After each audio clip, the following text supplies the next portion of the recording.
over the next 1 to 3 to 5 years, we're going to have to continue to adjust how we're working as leaders, right?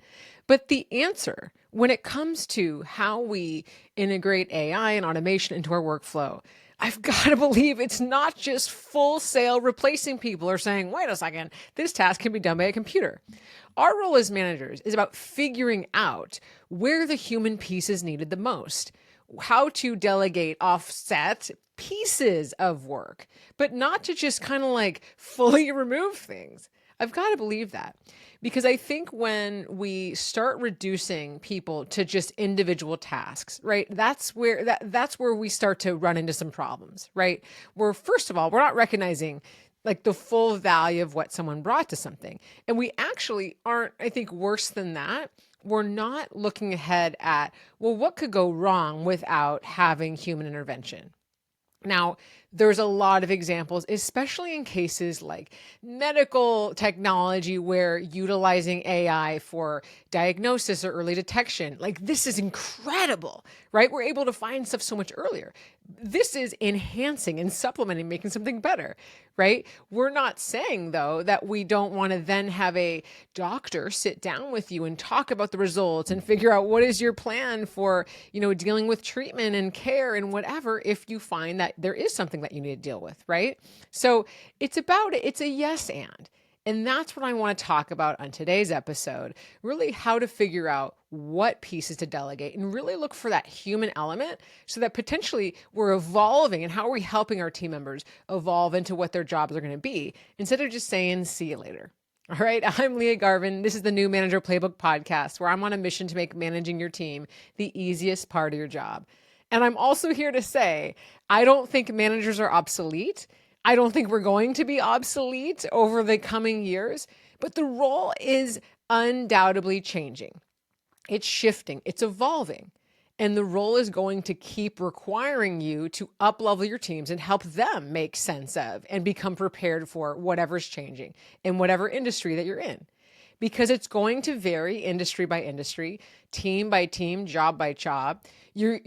Some of us are going to be getting a lot of pressure from our higher ups to be, really figuring out a plan. Some of us are tasked with the plan of ourselves.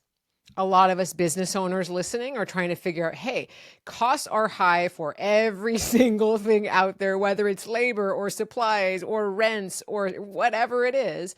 So we're trying to figure out how to really utilize automation and AI and agents to be able to scale faster. There's a ton of new companies coming online, right? AI companies or companies where there's maybe 3 or 4 employees and you're all really senior. So you're utilizing automation to kind of create that, the entry-level workforce or offset that entry-level workforce. Totally makes sense. We still have humans in the equation and it's by design, like we want it that way. So again, our job as leaders is to figure out how are we, delegating what are the things where we really need to have humans in the equation and what are the potential things we're missing when we hand something off or offload it to have it automated. Now, as the role of the manager continues to evolve, this is going to keep evolving as well. We're going to have to keep rethinking this. Okay. So this is a conversation we're going to keep having on the show. But I wanted to share an example because I came across this week and it hit me as where I think we're not fully thinking through the pieces or we're not maybe asking all the questions around, well, where was the human adding value before we kind of get rid of the task? So I came across a story around years ago, and it may or may not be true, but let's just say there was an executive, a really kind of an infamous tech executive that we all know about. I won't even mention who it is, where his executive assistant asked him for a raise. And he said, you know what? Why don't you just take a vacation, take a couple weeks off, and then when you come back, we'll talk about it. And over those 2 weeks, he actually did the job himself. And then imagine, maybe scheduling meetings, following up with people. He did the whole job. He didn't get someone to fill in for her. And when she got back, he fired her because he felt like, well, I did the job myself. You weren't really needed. Now, that's the end of the story that I read. So I don't know what happened after that. But what I do know is that the value of having an executive assistant is far greater than having someone just schedule your meetings and just be doing the follow-ups. And I wonder in that situation if those questions had been considered. And I wonder if after not like losing this executive assistant, if there was some further ripple effects lost on the team. Now, an admin assistant, they have a pulse on kind of the culture and the vibe of the team. A lot of times, they have their ear to the ground. They know what's happening. They know when folks are frustrated or there's grumblings around confusion around priorities or decisions. They serve as a buffer between your team and you. So they actually understand, what things are priorities and what things do you need to get involved in.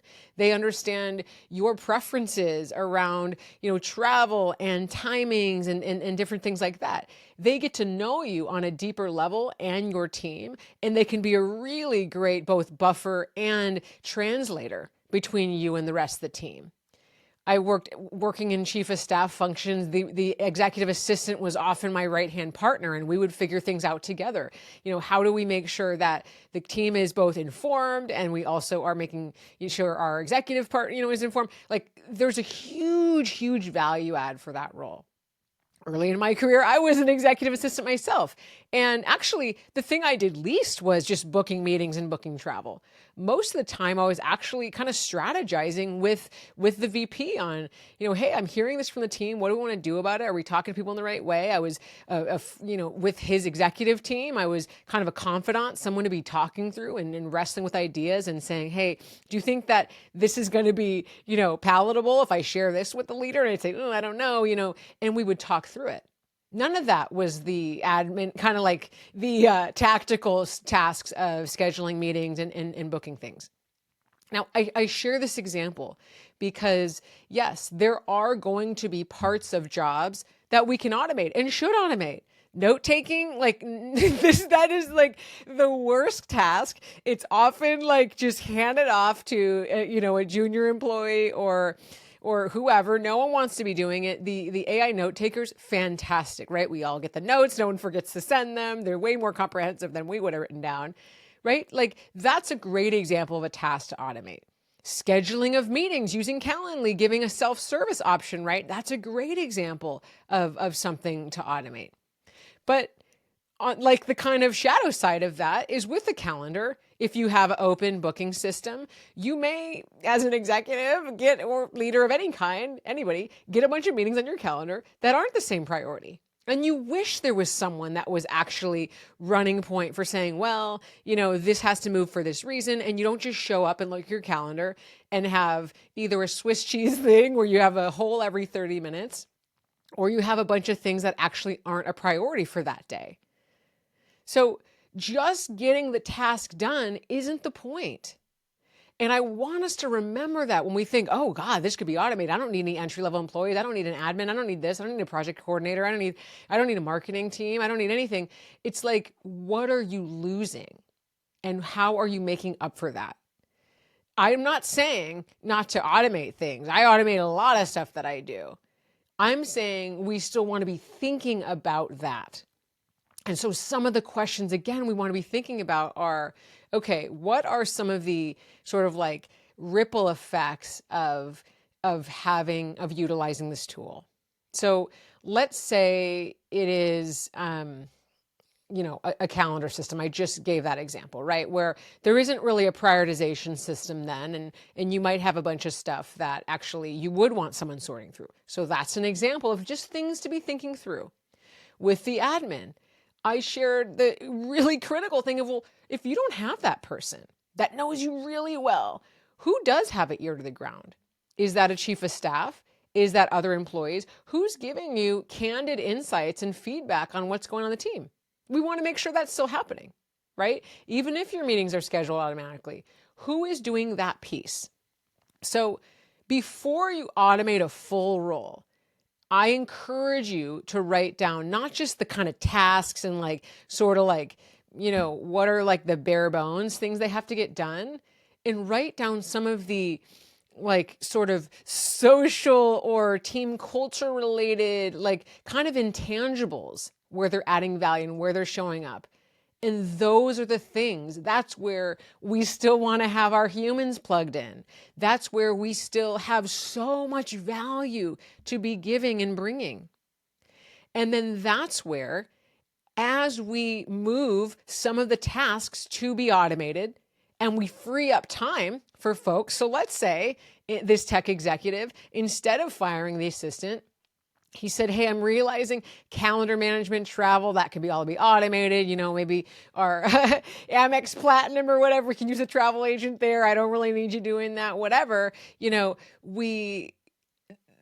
And he recognized the value this person was still bringing. He might offload a set of tasks and say, hey, here's how I'd like to evolve your role. Let's talk about that. Here's what it could look like. Or you tell me, come to me with a plan. We can talk about where there's like development opportunities or you need some skill building or coaching. We may be changing our team members' roles, but unless you really think someone is adding no value beyond the bare bones kind of data entry computational tasks that could be automated, which I find it hard to believe that that's where you're going to net out, then there is stuff left that we do not want to be losing. There's a lot of folks that are offloading, a lot of marketing type things to AI and agents. And yeah, for idea, kind of doing like big sort of like mass idea generation and getting a lot of different thoughts out there and iteration, that could be great. Who is going through those ideas? Who's making sure stuff makes sense? Who's actually combining things and really refining it and figuring out like what's super connected to the brand voice and what's the intangible about why people love our brand and why people use our product and what's the thing that folks aren't saying? How do we get that human piece back in there? That's a role of a team member. Maybe some of that research they used to spend days and days on, that's moved off their plate. But now the discernment and the kind of editorial piece and and figuring out really how all of it makes sense and how to really elevate a campaign, that's where they're going to be fitting in. So it's an evolution and an adaptation instead of replacement. And again, I think we are moving really, really fast to be automating entire roles because there is so much pressure to be saving money, to be cutting costs, to be spending less. Again, I mentioned business owners, everything's expensive and you may not be able to hire for something, right? So you may not be downsizing. You may be saying, well, I need to scale myself and all I actually can afford right now is an agent or an automated system. Okay. And it's still important to think about, well, what are some of the things that just aren't getting done still so that I'm aware of that? And there may be a moment when the part that you've automated actually results in some more revenue, and hopefully it does. That's the whole point. So that you can bring someone on to do a little bit of like the human layer. When people talk about not needing like kind of employees or teams or managers, I've mentioned on the show, Sergey Brin, co-founder of Google, says managers are obsolete. He's been saying it for like 20 years. And it's like, because he's thinking of it as a person assigning a queue of work to someone. That's how he describes it. But everybody listening to this show, we all know that's not the value of a manager. We all know that's like the smallest slice of the work. And a lot of times, yeah, like the work's already known about. You're not actually like doing like assignments of work in a queue. That's like the smallest sliver of it. And so if we said that's all, there's this belief that's all managers do, and we assign, we're like, okay, we're just going to automate that. And so there's no more managers. The 99% of the rest of the work is not going to be getting done. The feedback, the career conversations, the helping someone navigate challenging coworkers or stakeholders, helping someone that's, figuring out, well, where are they best suited and developing them, mentoring, coaching, all of the freaking things that a manager is supposed to be doing are gone. Yeah, you got that work queue assigned, good for you. This is not the point. We have to think about the entire 360 view of what work looks like. Figure out, well, do we still value that? Do we still want that? Are we going to say, nope, we don't need that piece of it because this is really the most important thing? Okay, then automate it, go ahead. But please, first think about the other examples, the other pieces of the puzzle. And again, that's why I started with that example of the admin, because yeah, a lot of administrative work, tactical, it can be automated. And I'm telling you, there is a whole set, a ton of it, where the human discernment, the human understanding, the empathy, the relationship someone has on the team is so invaluable that it's not a one or the other. That it's a, hey, let's offset the things that are slowing you down and let's ramp up the things that you're really good at and are really still valuable. Because we are going to need to understand our people even more. We are going to need to understand how to help people, like, bring the best out in them and feel the most understood and supported and aligned to the right set of work. Everybody's under pressure. Everybody needs to be directed to the right thing. So as leaders, we've really got to be understanding our teams. And when they are confused about something, or there is a slowdown, or there is a bottleneck, right? We need to have insight into that. And sometimes when we over automate, we have these disconnects. We don't have any way to understand that. And so we're not able to look at the root cause. So again, this is my, manifesto on how to really start to think about where are we delegating, where are we offloading, and thinking about the full 360 of a job before we decide, yeah, I don't need this anymore. Okay. This is going to be something we need to be doing over and over and over. We're going to be, as more tools and more opportunities and more things are coming out, there's going to be a ton to figure out. So it's going to be an ongoing conversation.